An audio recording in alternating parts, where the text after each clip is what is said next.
पिछले दिनी आम आदमी पार्टी के साबका पंजाब कन्वीनर और मौजूदा अपना पंजाब पार्टी के आगू सुच्चा सिंह छोटेपुर उत्ते होए स्टिंग ऑपरेशन के मामले में नवा मोड़ आ गया है।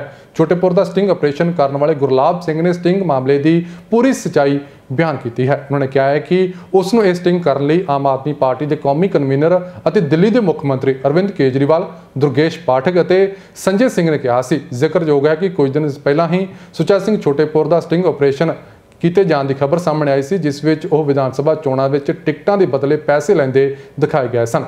गुरलाब सिंह वालों हुण आम आदमी पार्टी खिलाफ बोलण उत्ते आपदा इस उत्ते की स्पष्टीकरण होवेगा, ये भी देखने वाली गल होवेगी।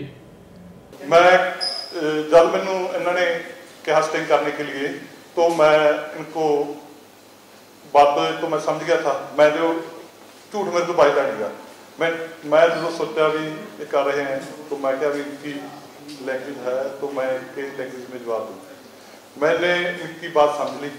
कुछ मेरे मन में था भी मैं इनका कुछ नेड़े लगूँ उनके, जो पंजाब में बात हो रही है ये गलत है, ये ऐसे कर रहे हैं। मैं केजरीवाल की सच्चाई जानना चाहता, संजय सिंह की सच्चाई जानना चाहता।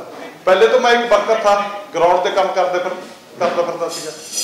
जब मैं इस एपिसोड में मुझे उनके नजदीक लगा, दुर्गेश पाठक के, संजय सिंह के, उनके मुझको कॉल्स आने लगी, पर्सनल बातें उनके बेडरूम में मैं जाने लगा, तभी मुझे ये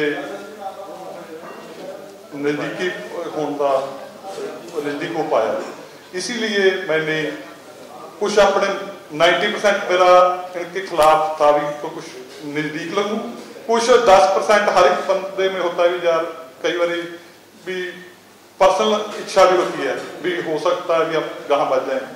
बंदे को अपनी इच्छा पर दो ही चीज होती है भी सच के साथ चलेंगे, झूठ के साथ। आखिर जरा मेरा मन का ने बात कही सच के साथ चलना चाहिए।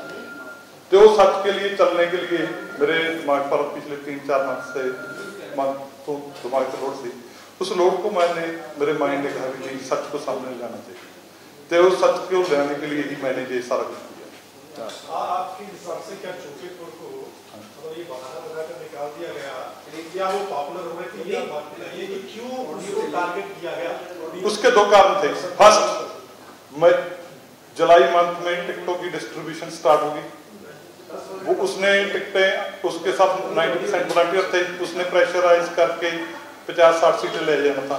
जब वो सीटें अपने आदमी को दबा लेता तो उनके अनुसार नहीं चलना। दूसरा, वो एक सिख चेहरा बन गए थे पंजाब में, और छोटे लीडरों को तो इन्होंने खत्म कर दिया, मेरे को कर दिया, मान को कर दिया और सैकड़े, पर वो एक चेहरा एक कन्वीनर बन चुका था। उसको खत्म करने के लिए फिर उनको ये था तो और कोई कर नहीं सकता था। इन्होंने पहले टास्क दिए हैं और आदमी को, वो मैं कल को बताऊंगा, पर वो सक्सेसफुल नहीं हो सके क्योंकि उनकी एंटी दिल्ली शविंग थी। क्यों छोटेपुर के रूम में जो मैंने उस दिल्ली वाले के साथ मेरी लड़ाई होगी, उसके बाद मैं छोटेपुर के नजदीकी हो गया, इसलिए जुझ किया। मुझे पता था ये मैं कोई गलत नहीं, वकील आदमी हूँ भी, सच मुझे पता था। मैं पर नजदीक जाना चाहता था क्योंकि छोटेपुर भी हमारे वॉलंटियरों को जिस हिसाब से प्रोटेक्ट कर रहे थे प्रोटेक्ट नहीं कर पा रहे।